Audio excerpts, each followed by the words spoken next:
Al-Quran, Datuk Dr. Haji Zahasan Muhammad. Assalamualaikum warahmatullahi wabarakatuh. Alhamdulillah wassalatu wassalamu ala Rasulillah. Innal hamdalillah nahmaduhu wa nasta'inuhu wa nastahdihi wa nastaghfiruh wa natubu ilayhi wa natawakkalu alayhi wa na'udzu billahi min shururi anfusina wa sayyiati a'malina. Man yahdihillahu fala mudilla lahu wa may yudlil fala hadiya lahu. Allahumma salli wa sallim wa barik ala Muhammad wa ala ali Muhammad kama sallaita wa sallamta wa barakta ala Ibrahim wa ala ali Ibrahim fil alamin innaka Hamidum Majid. Amma ba'd. Muslim-muslimat rahmati dan dikasihi sekalian, kita masih lagi bincangkan ayat 78, 79 dan 80 dari surah Yasin. Bagi tuan-tuan memiliki tafsir Ibn Katsir, tolong buka jilid ke-8 muka surat 51. A'udzubillahi minasyaitonir rajim. Wa daraba lana mathalan wa nasiya khalqah qala man yuhyil 'idhama wa hiya ramim. Qul yuhyiha alladhi ansha'aha awwala marrah wa huwa bikulli khalqin 'alim. Alladhi ja'ala lakum minasy-syajari al-akhdari naran fa idza antum minhu tuqidun. Sadaqallahul 'azim.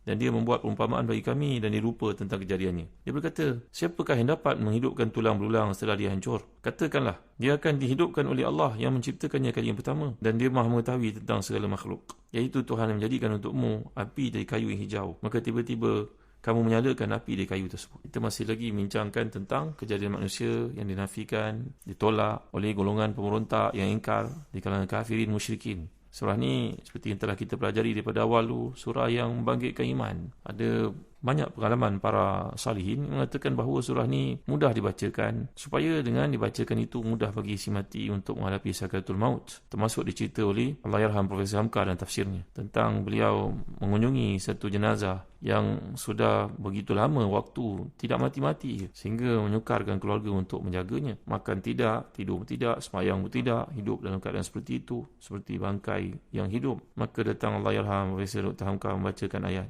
Belum sampai pada ayat yang keberapa, maka Allah telah mudahkan jenazah itu untuk keluar roh daripada jasadnya. Itu sebab seperti dikumpulkan oleh Imam Al-Ghurami dan tafsirnya Hadaiq Rawi wa Raihan, Hadaiq Rawhi wa Raihan itu, bahawa antara surah yang tidak akan dihafal oleh orang munafik, yang susah untuk diingati oleh munafik, antaranya surah Yasin.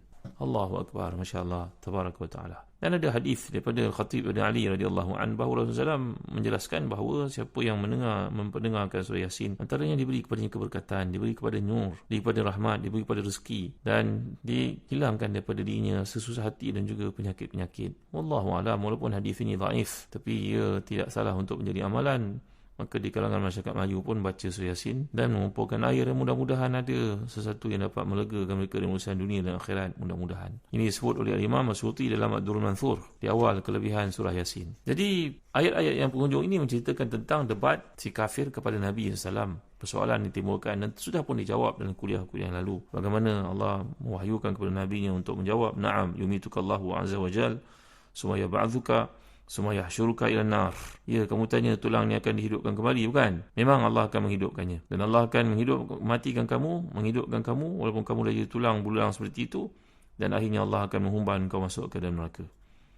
Kena seriji satu ayat seperti itu, satu jawapan yang kelihatan syurut, tapi itulah dia yang dapat mengajar mereka yang tegar dalam kekafiran. Dan berkenaan hal ini, sebuah riwayat daripada Imam Ahmad dalam tafsir Ibn Katsir, bahawa daripada Rabi'i berkata, Uqbah bin Amr berkata kepada Huzaifah radhiyallahu anhu, ceritalah kepada kami apa yang pernah tuan dengar daripada Rasulullah SAW. Menyedari kedudukan Huzaifah ni sebagai seorang sahabat yang akrab dengan Nabi SAW. Tentulah ada benda yang mengatasi ilmu kami. Ceritalah kepada kami pengalaman-pengalaman. Duduk sama orang hebat seperti kamu.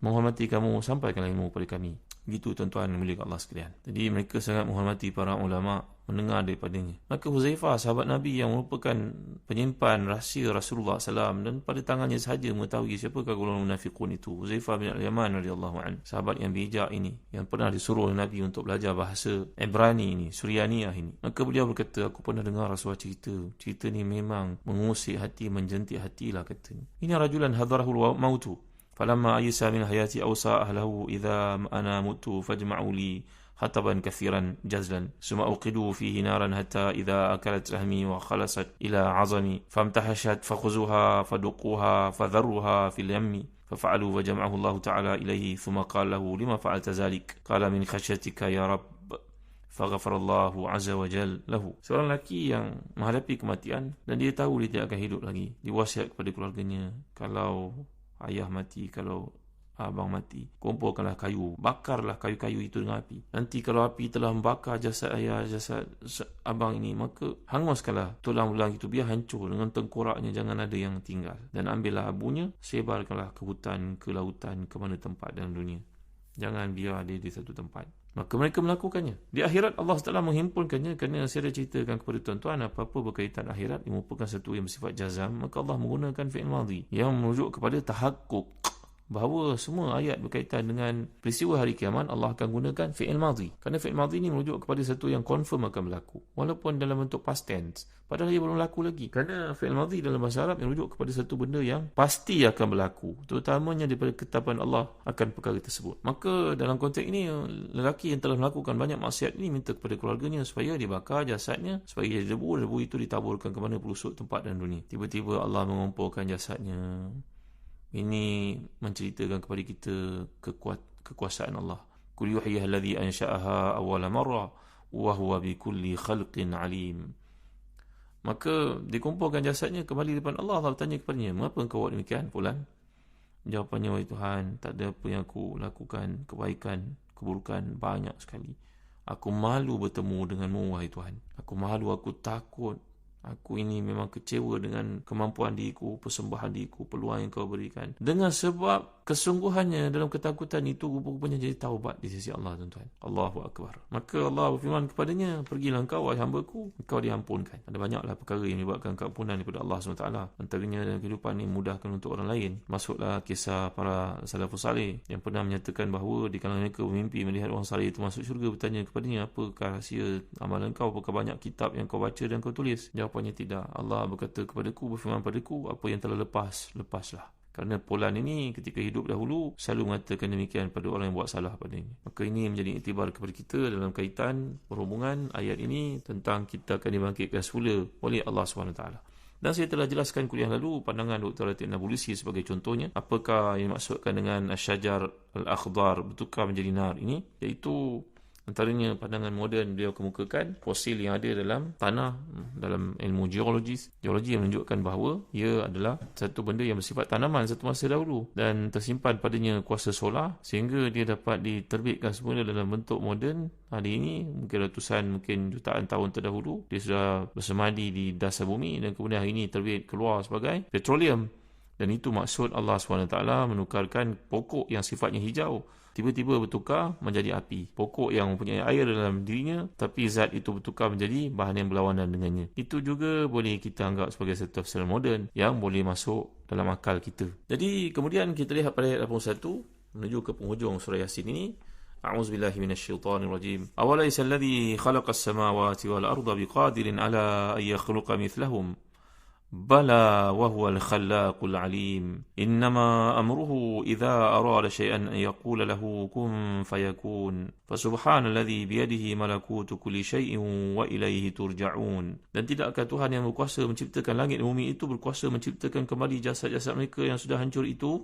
Benar, dia berkuasa dan dialah yang maha pencipta lagi maha mengetahui. Sungguhnya perintahnya apabila dia mengkehendaki satu hanyalah berkata padanya jadilah, maka terjadilah ia. Maka maha suci Allah yang di tangannya segala kekuasaan atas segala sesuatu dan kepadanya lah kamu akan dikembalikan. Jadi Allah berfirman mengkhabarkan, mengingatkan tentang kekuasaannya yang agung dalam menciptakan langit berlapis-lapis, bumi dan terkandung dalamnya berupa bintang-bintang, bulan, matahari, beredar dengan tempat yang tetap yang telah kita bincangkan. Kemudian dengan gunung-ganangnya, batu-batunya, fosil dalam tanahnya, lautan, hutan, segala-galanya. Dia mengarahkan kita untuk mengambil dalil supaya kita semua akan dikembalikan kepadanya, kerana penciptaan yang agung itu bukanlah benda yang sulit baginya. Semua itu la khalqus samawati wal ard akbaru min khalqin nas. Dalam surah Al-Mu'min Allah menyatakan ayat 57, sungguhnya penciptaan langit dan bumi itu lebih besar daripada penciptaan manusia. Jadi sekarang dibawa kepada kita hujah-hujah ini, dibawa oleh surah sambil mengecam manusia yang meragui kuasaan Allah Taala. Jadi ayat ini menyatakan, apakah manusia kehilangan akal sehingga tidak menyadari kuasanya? Tidakkah dia yang maha berkuasa itu menciptakan langit dengan segala bintang, planet yang besar menciptakan bumi dengan berbagai makhluk yang ada padanya, menghuni pada yang kita telah lihat di kalangan makhluk itu boleh ditunggang oleh manusia. Ada boleh diminum susunya, ada boleh dibela. Ada yang lebih besar, lebih kuat, tapi Allah tidak mengizinkan untuk manusia mengendarainya, menaikinya. Ada yang kecil daripada itu pun manusia tak boleh nak mengawalnya, macam kancil, macam landak. Ia boleh dimakan, tapi Allah tidak menjadikan dia sebahagian daripada an'am. Ini semua tak pernah ke manusia terfikir. Adakah benda itu semuanya kebetulan? Jadi seperti yang telah kita lihat contoh-contoh yang dikemukakan, tidakkah Allah yang maha hebat dan mengagungkan ciptaannya ini berkuasa dalam apa bentuk yang dikemukakan ini? Tidakkah terfikir oleh manusia ni supaya beriman kepadanya? Mengapa masih ingkar lagi? Tanpa menunggu jawapan daripada mereka yang ingkar, kini ayat ini menjawab sebagaimana jawapan orang-orang yang beriman. Ya, bala, pasti Allah SWT akan melakukan perkara tersebut. Bala wa huwal khallaqul alim. Allah itu maha pencipta, maha menguasai segala-galanya. Dan apa yang digunakan dalam hal ini bagi menunjukkan kepada kekuasaan Allah SWT, khalaq. Khalaq ni kalau kita belajar dari sudut bahasa Arab, ia juga merupakan satu sirah mubalaghah. Jadi sirah mubalaghah ni merujuk kepada satu yang menunjukkan kepada ekstrimnya kekuasaan Allah itu. Makna berganda-gandanya. Maknanya dia menunjukkan kepada kekuasaan yang maha besar oleh Allah SWT. Bukan khaliq, khalaq. Maknanya engkau ni, wahai manusia ingkar, kalau engkau masih meragui lagi kuasa Allah menjadikan segala benda ni, tidakkah engkau mengetahui ya Allah tidak memerlukan waktu sama sekali untuk penciptaan? Perintahnya, kalau dia mengatakan nama amru idza arada syai'an yaqulu lahu kun fayakun, kalau dia menghendaki satu perkara itu, maka dia hanya berkata jadi, maka jadilah. Ini dalam bahasa Arab, dia disebut sebagai satu bentuk isti'arah tamthiliyah. Allah SWT ni kalau menghendaki satu benda, dia terus berlaku. Tapi kenapa dalam ayat ini soalan menunjuk pada kun fayakun? Maka ditashbihkan keberkesanan atau pantasnya segala benda kuasa Allah SWT itu dan pelaksanaannya dalam satu perkara, bahawa tidak satu perkara pun yang berlawanan dengan kehendaknya. Maka nak menunjukkan ni satu bentuk istiarah ni tadi, fa idza arada syai'an wajala min ghairi ibta' wala ta'khir. Bila dia menghendaki satu benda, dia akan berlaku dengan segera, tanpa ada kelewatan, tanpa ada kelambatan, tanpa ada delay sedikit pun. Ini adalah satu bentuk istiarah yang sangat menarik. Jadi bagi menggambarkan amruhu, diambil perkataan amr.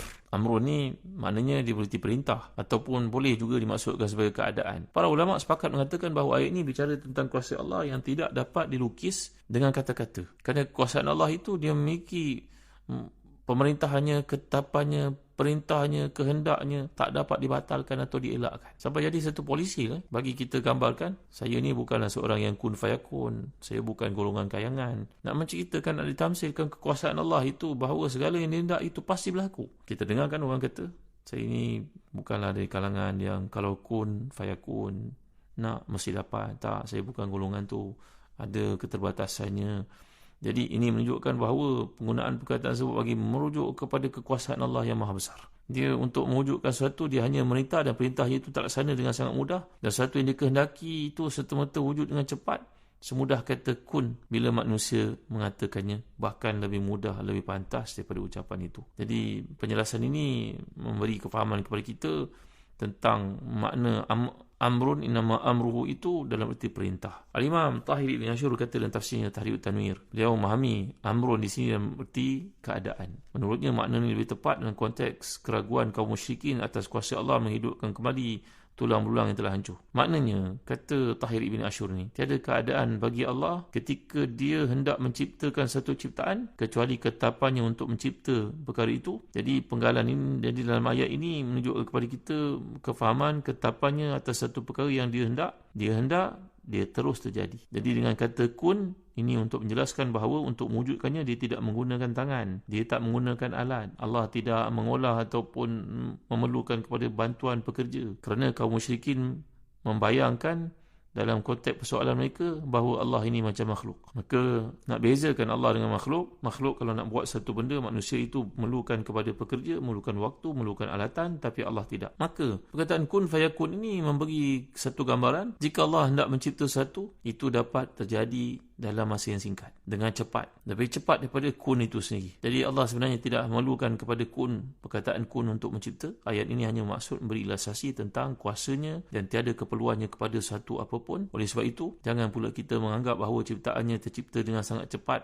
Tidak, semua ciptaan yang Allah lakukan, Allah jadikan, ada waktu-waktunya. Sehingga dalam Quran kita dapat lihat perkataan sittata ayamin, 6 hari, 6 waktu. Ini mengajar kepada kita bahawa apa yang Allah Ta'ala kehendaki itu yang pasti berlaku. Tapi Allah mengajar kita bahawa dalam kejadian, dalam penciptaan, ada waktu-waktu yang ditetapkan untuk mengajar kepada kita sesuatu perkara itu mesti melalui proses. Wallahu a'lam. Sallallahu ala sayyidina Muhammad wa ala alihi wa sahbihi wa baraka wasallam.